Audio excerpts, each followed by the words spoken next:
ನಮ್ಮ ವಿಧಾನ ಪರಿಷತ್ಗೆ ನಾವು ಜಗದೀಶ್ ಶೆಟ್ಟರ್ ಅವರಿಗೆ ನಾವು ಅವರು ಬಿ ಜೆ ಪಿಯ ಆಡಳಿತ ಬಿ ಜೆ ಪಿಯಲ್ಲಿ ಇರೋಂಥ ಆಂತರಿಕವಾದಂಥ ವಿಚಾರನ ಅವರು ನಮ್ಮ ಗಮನ ಸೆಳೆದು ನಮ್ಮ ಪಕ್ಷಕ್ಕೆ ಬಂದು ಸೇರಿದ್ರು.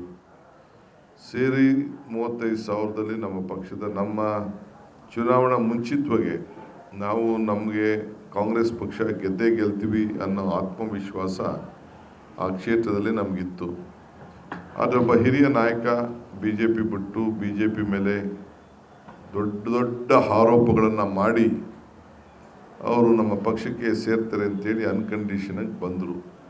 ನಾನು ಇದೇ ಜಾಗದಲ್ಲಿ ಇದೇ ಚೇರ್ನಲ್ಲಿ ಕೂತ್ಕೊಂಡು ಅವರಿಗೆ ಕಾಂಗ್ರೆಸ್ ಪಕ್ಷಕ್ಕೆ ಬರಮಾಡಿಕೊಂಡು ನಾವು ಕಾಂಗ್ರೆಸ್ ಪಕ್ಷದ ಚಿಹ್ನೆಯನ್ನು ಕೊಟ್ಟು ಚುನಾವಣೆ ಕಣಕ್ಕೆ ಇಳಿಸ್ತೋ.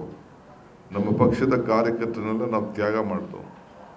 ಆದರೆ 35,000 ಅಂತರದಿಂದ ಅವರು ಸೋತರಾದ್ಮೇಲೆ ಅವರ ಹಿರಿತನಕ್ಕೆ ನಾವು ಗೌರವನ ಕೊಟ್ಟು ಒಬ್ಬ ಹಿರಿಯ ಮಾಜಿ ಮುಖ್ಯಮಂತ್ರಿಗಳು ಅಂಥೇಳಿ ಅವರು ಆಡಿದಂಥ ಮಾತು, ಅವರು ಒಪ್ಕೊಂಡಂಥ ಬಿ ಜೆ ಪಿ ಮೇಲೆ ಏನು ಕೆಲವು ಅನೇಕ ವಿಚಾರಗಳನ್ನು ತಿಳಿಸಿದ್ರು. ನಾವು ಅವ್ರನ್ನ ನಂಬಿ 5 ವರ್ಷಗಳ ಕಾಲ ಕೂಡಲೇ ನಾವು MLC ಕೂಡ ನಾವು ನಾಮಿನೇಷನ್ ಮಾಡಿ ಅವರಿಗೆ ಕೊಟ್ಟು ಭಾಳ ಗೌರವದಿಂದ ನಡೆಸ್ಕೊಳ್ತಾ ಇದ್ದವು.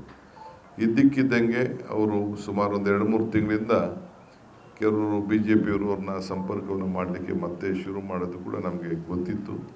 ಮೊನ್ನೆ ಬೆಳಗ್ಗೆ ಕೂಡ ನಾನು ಮಾತಾಡಿದೆ, ಪಾರ್ಲಿಮೆಂಟ್ ಟಿಕೆಟ್ಗಳ ಬಗ್ಗೆ ಚರ್ಚೆ ಮಾಡಬೇಕು, ನೀವು ಬಂದು ಭೇಟಿ ಮಾಡಿ ಅಂತ ಕೂಡ ಅವ್ರಿಗೆ ತಿಳಿಸಿದ್ದೆ.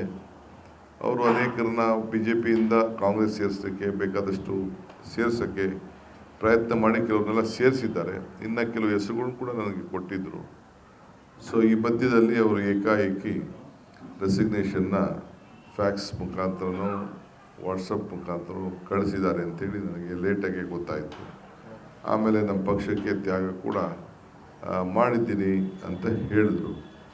ನಾನು ಜಗದೀಶ್ ಶೆಟ್ಟರ್ ಅವರು ನಮ್ಮ ಪಕ್ಷಕ್ಕೆ ಬಂದಿರ್ಬೋದು, ಪಕ್ಷದಿಂದ ಹೋಗ್ತಾ ಇರ್ಬೋದು, ರಾಜೀನಾಮೆ ಕೊಟ್ಟಿರ್ಬೋದು. ಕಾಂಗ್ರೆಸ್ ಪಕ್ಷ ಒಂದು ದೊಡ್ಡ ಸಮುದ್ರ ಇದ್ದಂಗೆ. 100 ಜನ ಕಾಂಗ್ರೆಸ್ ಪಕ್ಷಕ್ಕೆ ಬರ್ತಾರೆ, 100 ಜನ ಬಿಡ್ಬೋದು, 100 ಜನ ಹೋಗ್ಬೋದು. ಕಾಂಗ್ರೆಸ್ ಪಕ್ಷ ಯಾರು ಏನು ಮಾಡಲಿಕ್ಕೆ ಸಾಧ್ಯ ಇಲ್ಲ.